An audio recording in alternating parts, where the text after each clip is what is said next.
भयानक जंग के बीच खौफनाक साजिश का कच्चा चिट्ठा लेकर हाजिर हूं मैं, प्रशांत चरहे। और इस बीच एक बहुत अहम खबर, फ्रांस ने रूस के तेल टैंकर पर कब्जा कर लिया है। और यह जानकारी खुद फ्रांस के राष्ट्रपति इमैनुअल मैक्रों ने दी है। मैक्रों ने बताया है कि भूमध्य सागर में फ्रांस ने नेवी का एक्शन शुरू कर दिया है और इस दौरान रूस के तेल टैंकर पर तलाशी अभियान भी चलाया जा रहा है। नेटो और यूक्रेन लगातार इल्जाम लगा रहे हैं कि रूस के तेल टैंकर खुफिया तौर पर ड्रोन अटैक को अंजाम दे रहे हैं। और अब इसी को लेकर फ्रांस ने पुतिन को बड़ी टक्कर देने का फैसला भी कर लिया है। और यह एक बड़ा बदलाव इस पूरे घटनाक्रम में। ऐसे में जबकि फ्रांस ने रूस के तेल टैंकर पर कब्जा कर लिया है और यह एक तरह से सीधे चुनौती भी है, लेकिन यह जानकारी खुद उसकी तरफ से ही दी गई है। इधर अमेरिका ने अपने एटमी हथियारों को ईरान के बहुत करीब तैनात कर दिया है और इसमें 2 जंगी बेड़े भी हैं। उसमें तैनात F-35 जंगी जेट हैं, साथ में ईरान के करीब तैनात थाड जैसे मिसाइल डिफेंस सिस्टम भी शामिल हैं। और अमेरिका के हथियारों की तैनाती ऐसे वक्त में हुई है जब ईरान ने इराक पर भयानक हमले किए हैं और ईरान ने इराक के एरबिल में मिसाइलों की बौछार कर दी है, जिससे ISIS को टारगेट किया गया है।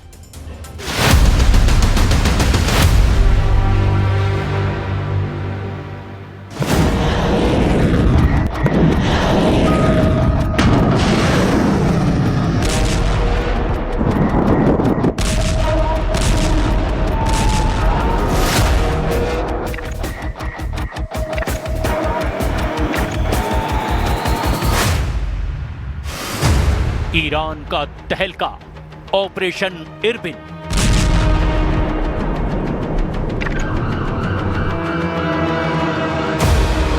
मोसाद बेस जला, अमेरिका तड़पने लगा।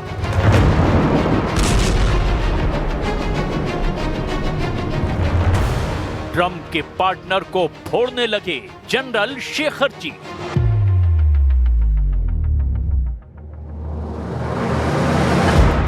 खामनेई अंडरग्राउंड, युद्ध का आखिरी राउंड।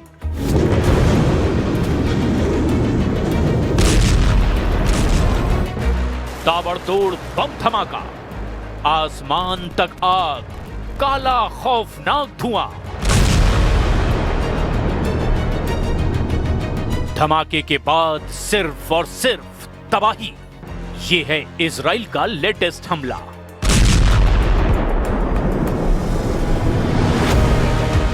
ईरान इसी तरह दहलने वाला है जैसे लेबनान में इजराइल हिजबुल्लाह को बेमौत मार रहा है।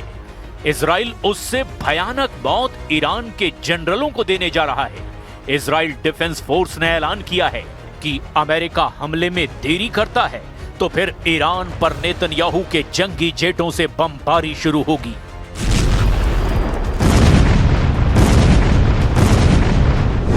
Israel defence force chief general Eyal Zamir war front का लगातार दौरा कर रहे हैं। दक्षिणी इजराइल में नेवातीम एयरबेस से उन्होंने खामनेई को ललकारा है। इजराइल के फाइटर पायलट से जनरल जमीर ने 12 दिन के युद्ध के अनुभव जाने हैं। जनरल जमीर ने जिस बेस का दौरा किया वो जिन जंगी लड़ाकों के लिए कुख्यात है, उन्हें भी जरा जान लीजिए। इजराइल का Nevatim airbase F-35 stealth fighter jet का सेल्फ हाउस कहा जाता है। इजराइल ने इस बेस पर कुल 48 जंगी जेट तैनात कर रखे हैं, जिनमें 3 सबसे नए लड़ाकू जेट हैं। इजराइल वॉर मोड में हमेशा रहता है, इसीलिए नेतन्याहू का पूरा फोकस ईरान पर शिफ्ट हो चुका है, क्योंकि इजराइल को डर है कि ईरान बहुत भयानक युद्ध का प्लॉट बना चुका है। ईरान का सुपर सीक्रेट ऑपरेशन ऐसा है जिससे इजराइल के मोसाद एजेंट का टोटल सफाया हो सकता है। खामनेई के खूंखार रिवॉल्यूशनरी गार्ड उन एजेंट को टारगेट पर ले चुके हैं जिन्होंने ईरान में विद्रोह करवाया है। ईरान ने खाड़ी देशों में मोसाद और CIA एजेंट के सफाए का मिशन ऑन कर दिया है। ईरान अपने दुश्मनों को हर दिन नई टेंशन दे रहा है और ये वीडियो रिलीज करके अब खामनेई के जनरलों ने ट्रंप का माथा खराब कर दिया है। ट्रंप वीडियो में दिख रही लाशें गिन रहे हैं। ट्रंप मौत का हिसाब लगा रहे हैं। इस वीडियो ने नेतन्याहू का भी कलेजा कंपा दिया है, क्योंकि ये लाशें ईरान में हुए हिंसक प्रदर्शन में मारे गए लोगों की है। ईरान की सरकारी चैनल ने बताया कि 28 दिसंबर को भड़के देशव्यापी प्रदर्शन में मौत का आंकड़ा 3000 के करीब पहुंच गया है। काले कफन में लिपटे शवों का ढेर खौफनाक युद्ध भड़काने के लिए काफी माना जा रहा है, क्योंकि ईरान में खामनेई की खिलाफत करने वालों की लाशें मिलनी जारी है। वहीं ट्रंप अब भी दावा ठोक रहे हैं कि उन्होंने सैकड़ों प्रदर्शनकारियों को फांसी पर टांगने से बचा दिया। One thing specifically that really got me, they were going to hang the old-fashioned hanging. They were going to hang 837 people on Thursday, and I told them, you can't do that. If you do that, it's going to be bad. I don't want to go exactly what I said, but nasty. And they canceled it, hopefully permanently. लेकिन Iran में मौत के आंकड़े बढ़ते ही जा रहे हैं। Human rights activist news agency HRANA के मुताबिक ईरान में 4029 प्रदर्शनकारियों की मौत की पुष्टि हो गई है। वहीं 26,015 आंदोलनकारियों की गिरफ्तारी की जानकारी है। लेकिन ईरान इंटरनेशनल ने 12,000 प्रदर्शनकारियों की मौतों का अनुमान लगाया है। वहीं CBS न्यूज ने ईरान में मौत के आंकड़े को 20,000 के पार बता रखा है। ईरान के सरकारी आंकड़े इन सब से अलग हैं। ईरान पर मौत के नंबर छिपाने का भी आरोप लग रहा है, जबकि ट्रंप ने कह रखा है कि ईरान में कुछ भी गलत दिखा तो सबसे भयानक हमला होगा। अमेरिका ने ईरान के करीब सबसे घातक हथियारों का जमावड़ा लगा दिया है। वॉल स्ट्रीट जर्नल की रिपोर्ट के मुताबिक अमेरिका ने ईरान फ्रंट पर F-35 फाइटर जेट से लैस 2 परमाणु aircraft carrier, hot air defence system और सैनिकों की संख्या में जबरदस्त इजाफा किया है। अमेरिका के F-15E फाइटर जेट जॉर्डन में उतरे हैं। तो क्या दावोस में दी ट्रंप की धमकी के सच होने का समय आ गया है? Well, they shouldn't be doing it, but I've left notification. Anything ever happens, we're going to blow the whole country is going to get blown up. If I were here and they were making that threat to somebody, even not even a president, but somebody like they did with me, I would absolutely hit them so hard. But I have very firm instructions. Anything happens, they're going to wipe them off the face of this earth. हालांकि Trump की किसी भी धमकी का असर Iran पर नहीं हो रहा। ट्रंप के जंगी बेड़ों की धौंस भी अब ईरान ने धुआं कर दी है। ट्रंप के गुस्से का लेवल जितना हाई हो रहा है, ईरान उन्हें उतना ही चिढ़ा रहा है। आखिर किस दम पर ईरान सुपर पावर से युद्ध के लिए तैयार है? क्यों सुप्रीम लीडर फिर से अंडरग्राउंड हो गए हैं? ईरान के सर्वोच्च नेता अयतुल्लाह अली खामनेई पिछले 7 महीनों में दूसरी बार अंडरग्राउंड हो गए हैं। खामनेई के अंडरग्राउंड होने के पीछे 2 बड़ी वजह बताई जा रही है। पहली, उनके ऊपर ट्रंप के हमले का खतरा। दूसरा, ईरान के रिवोल्यूशनरी गार्ड कॉर्प्स के सैन्य अड्डों पर अमेरिका के मिसाइल अटैक का डर। हालांकि इससे अलग थ्योरी ये दी जा रही है कि सुप्रीम लीडर एहतियातन अंडरग्राउंड हुए हैं, क्योंकि ईरान कुछ बड़े ऑपरेशन शुरू कर चुका है। ईरान ने 16 जनवरी से ऑपरेशन बदला शुरू कर रखा है। ईरान का पहला हमला इराक के इरबिन में हुआ था। ईरान ने इराक के इरबिन में अंधाधुंध मिसाइलों की बौछार करके कोहराम मचाया। ईरान के फाइटर ड्रोन के धमाके भी इरबिन में हुए थे। हैरानी की बात यह थी कि ईरान का हमला जिस इलाके में हुआ, वहां अमेरिका और इजराइल दोनों की मौजूदगी है। लेकिन ईरान ने दावा किया कि उसके हमले के निशाने पर ISIS के सैन्य अड्डे थे। ईरान ने हवाई हमले को ISIS के आत्मघाती हमले का जवाब कहा। इस्लामिक स्टेट ने जनरल कासिम सुलेमानी की बरसी पर ईरान के केरमान में भयानक आत्मघाती हमले की जिम्मेदारी ली थी। ISIS के फिदाइन हमले में 84 लोगों की मौत हुई थी और 284 लोग गंभीर रूप से जख्मी हुए थे। ईरान ने इसी हमले का बदला लेने का दावा किया है। लेकिन इराक में बगदादी ब्रिगेड के बढ़ते आतंक को देखते हुए ही अब अमेरिका ने 2026 में 101वीं एयरबोर्न की तैनाती की। ईरान की मिसाइलें जिस इलाके में फटी वहां से बेहद करीब अमेरिका और इजराइल दोनों के अहम ठिकाने हैं। इरबिन में ईरान की बैलिस्टिक मिसाइलों के धमाके इतने भयानक थे कि उसकी गूंज कई किलोमीटर दूर तक सुनाई दी। इराक के इरबिल में अमेरिका का वाणिज्य दूतावास और उसके करीब इजराइल के खुफिया एजेंसी मोसाद का मुख्यालय है। ईरान के हवाई हमले की जानकारी मिलने के बाद अमेरिका भड़क गया है। अमेरिका के विदेश विभाग के प्रवक्ता मैथ्यू मिलर ने धमकी दी कि खामनेई को जल्द करारा जवाब दिया जाएगा, मगर अब ईरान ने आर पार का मूड बना लिया है, क्योंकि युद्ध ईरान की मजबूरी बन चुका है। सुपर पावर अमेरिका जिस तरह ईरान की घेराबंदी कर रहा है, इजराइल जिस तरह अपने जंगी लड़ाकों को वॉर जोन में भेजने लगा है, उससे ये सिग्नल मिल रहा है कि खाड़ी में बारूदी टकराव हर बार से ज्यादा विस्फोटक और विनाशकारी होने वाला है।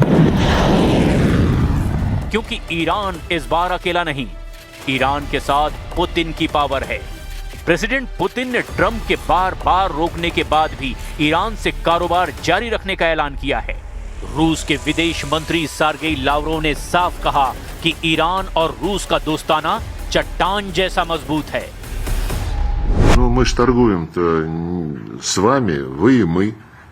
Как мы решим, так и будет торговля развиваться. У нас есть хорошие планы с Исламской Республикой Иран. Не только в торговле, но и в инвестиционной сфере. Атомная станция Бушер активно расширяется. Идет проработка важнейшего отрезка международного транспортного коридора Север-Юг между Россией, Азербайджаном и Ираном. पुतिन के पास ईरान को बैकअप देने के कई बहाने हैं, जिसमें सबसे बड़ी वजह यूक्रेन युद्ध में ईरान का साथ देना है। ईरान के साथ पुतिन ने सैन्य समझौता कर रखा है, जिसमें यह शर्त भी शामिल है कि एक देश पर हमला दोनों देश पर हमला माना जाएगा। रूस से सैन्य साझेदारी के मायने समझना मुश्किल नहीं है। पुतिन वायदे के बहुत पक्के लीडर हैं। वो दोस्तों के लिए सब कुछ दांव पर लगाते हैं। ईरान पर जब भी संकट मंडराया है, पुतिन ने मदद जरूर की है। अब की बार पुतिन सुपर पावर से खाड़ी में सारे हिसाब बराबर करने का प्लान बना चुका है। पुतिन के साथ इस प्लान में चीन और उत्तर कोरिया के किम जोंग उन बराबर के साझेदार हैं। ईरान इसीलिए बेखौफ है क्योंकि उसके ग्रुप में अमेरिका के सबसे कट्टर दुश्मन हैं। ऐसे दुश्मन जिनके पास सबसे विनाशकारी हथियार हैं। किम जोंग की मिसाइलें, पुतिन के जंगी जेट, चीन के हाईटेक हथियार। इन सब की काट अमेरिका के पास है तो ठीक, नहीं तो युद्ध में ईरान का पलड़ा भारी पड़ सकता है।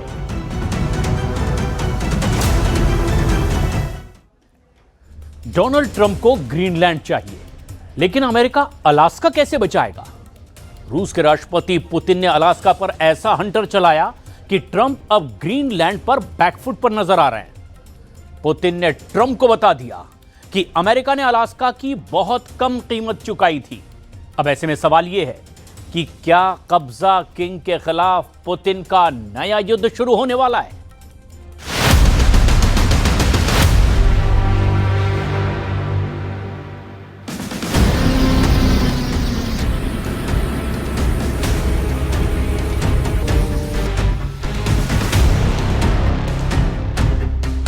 पूर्वी रूस का एक सीक्रेट एयरबेस। यहां पर व्लादिमीर पुतिन का एक ऑर्डर आया और पूरा एयरबेस एक्टिव हो गया। मिशन के लिए फौरन रूस का एक खतरनाक न्यूक्लियर बम वर्षक तैयार किया जाने लगा।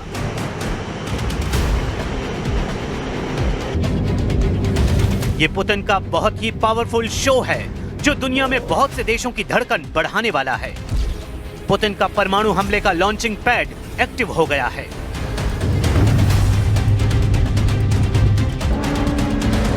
क्या पुतिन का मिसाइल वाला बड़ा ऑर्डर भी जल्द आने वाला है? ऐसी बातें इसलिए क्योंकि ये तस्वीरें साबित कर रही हैं कि यूरोप के बाद दो और बड़े वॉर जोन वाला डर सतह पर आ गया है।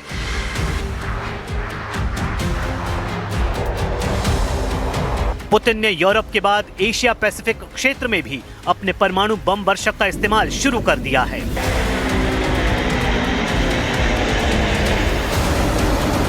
लेकिन इस टेक ऑफ से पहले आया है पुतिन का बहुत बड़ा वॉर सिग्नल, जिसका कोड है अलास्का।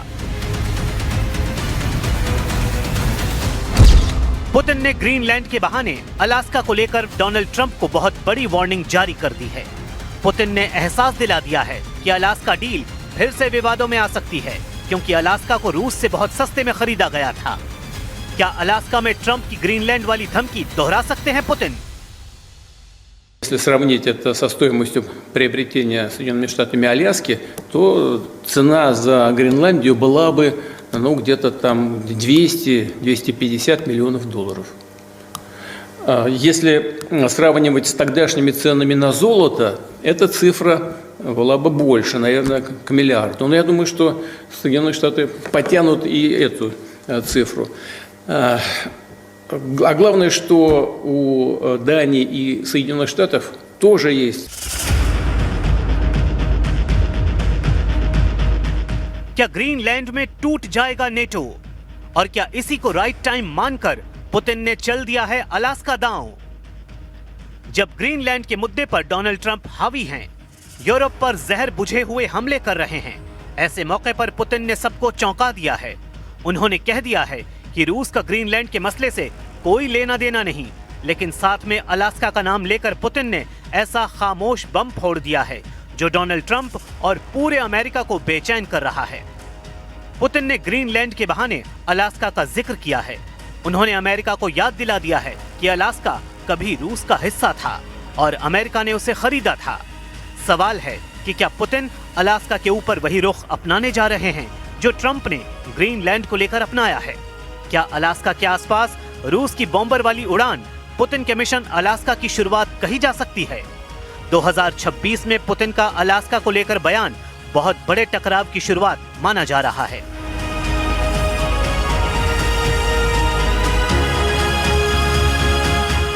ग्रीनलैंड को मिली ट्रंप की धमकियों ने पुतिन का हौसला बढ़ा दिया है।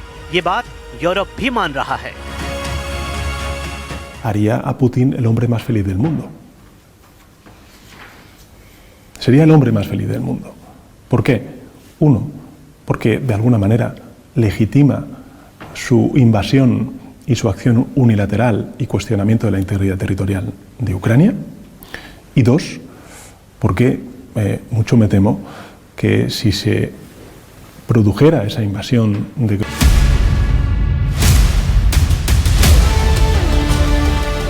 इस वक्त पूरे यूरोप की फिक्र ग्रीनलैंड बना हुआ है।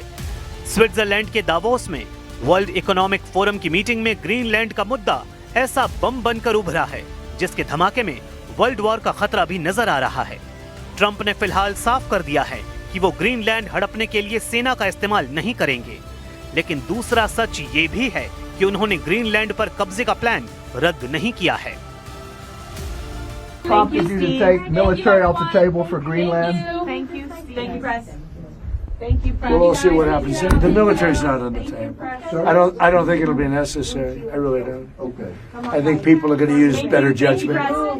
They'll use their best judgment, and I don't think that will not be necessary.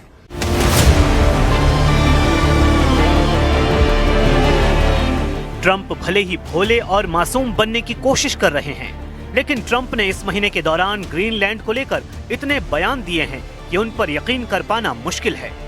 Trump की धमकियों का यूरोप पर गहरा असर पड़ा है, लेकिन यूरोप बैकफायर के लिए तैयार है। To keep our cool in this and find a way to work together with our American friends where we're not going to be blackmailed into a position.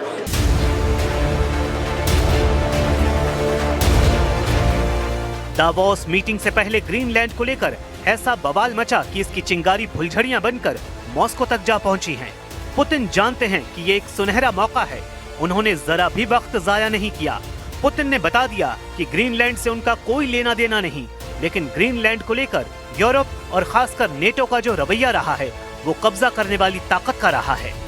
NATO ने ग्रीनलैंड में भी अपना विस्तार वाला एजेंडा चलाया है और अब भी चला रहा है।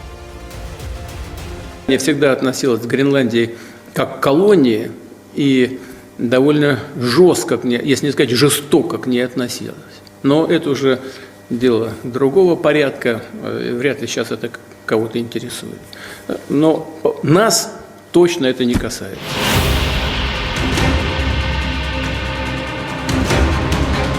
अलास्का का मुद्दा पुतिन ने गर्म कर दिया है और वो ट्रंप को ये भी बताना चाहते हैं कि अगर ग्रीनलैंड को डेनमार्क से खरीदा जा सकता है तो अलास्का की सही कीमत भी ट्रंप को पता होनी चाहिए, जो 1867 से पहले रूस का हिस्सा था।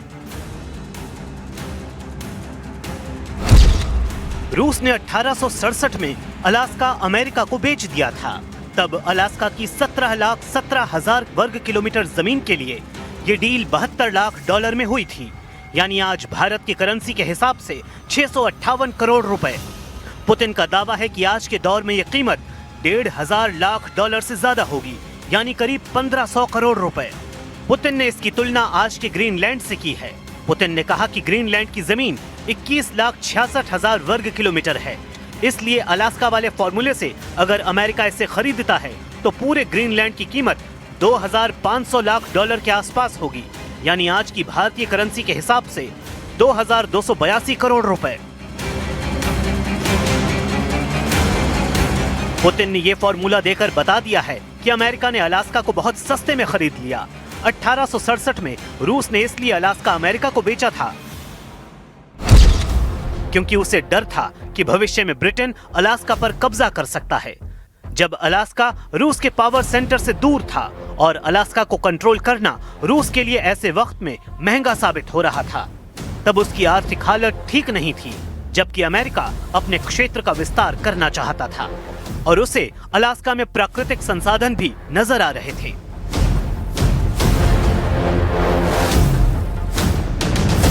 फिलहाल जेलेंस्की के खिलाफ युद्ध में आधा यूक्रेन जीतना पुतिन का मकसद है और अब उनकी बातों से लग रहा है कि पुतिन का अगला हथौड़ा अलास्का पर पड़ने वाला है। लेकिन क्या ये सब अचानक हुआ है? 15 अगस्त 2025 में इसका पहला सिग्नल मिला था। 15 अगस्त 2025 को अलास्का में ट्रंप पहुंचे थे, अलास्का में पुतिन पहुंचे और अलास्का में वो पहुंचा जो रूस के खिलाफ अमेरिका ने तैयार किया है। डोनाल्ड ट्रंप ने व्लादिमीर पुतिन को तब अपना सबसे खतरनाक stealth fighter jet F-22 Raptor दिखाया। रैप्टर वहीं टॉर्मेक पर मौजूद था और साथ में उड़ता हुआ दूसरा स्टेल्थ फाइटर F-35 लाइटनिंग दिखाया, जिसने पुतिन के विमान को एस्कॉर्ट भी किया। इसके बाद ट्रंप ने पुतिन को अपना सबसे खतरनाक बॉम्बर B-2 भी दिखाया, जो दुनिया के सबसे खतरनाक बंकर बस्टर बम से लैस है। तब इसे यूक्रेन पर सीज फायर मीटिंग से ज्यादा ट्रंप का पावर शो कहा गया, जिसमें अमेरिका ने पुतिन को सुपर पावर वाली ताकत दिखाई। यूक्रेन के खिलाफ पुतिन की पावर कमजोर हो जाए, इसी मकसद से ट्रंप ने अलास्का में अपनी ताकत दिखाई।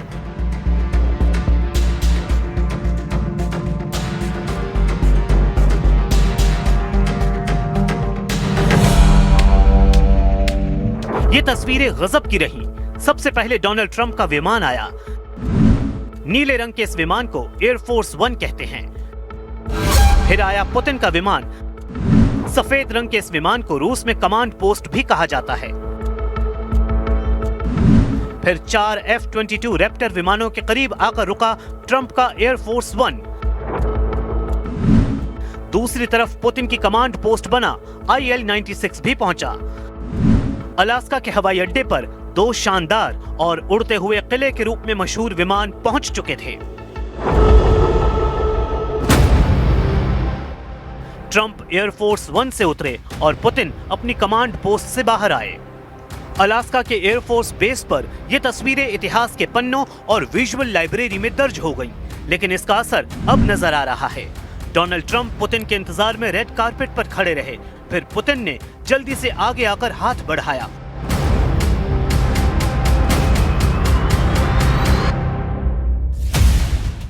और दोनों लीडर बहुत गर्मजोशी से ऐसे मिले जैसे मित्र देशों के राष्ट्राध्यक्ष मिलते हैं। इस मीटिंग के बाद अब अमेरिका और रूस के बीच अलास्का बहुत बड़ा मुद्दा बनता हुआ नजर आ रहा है।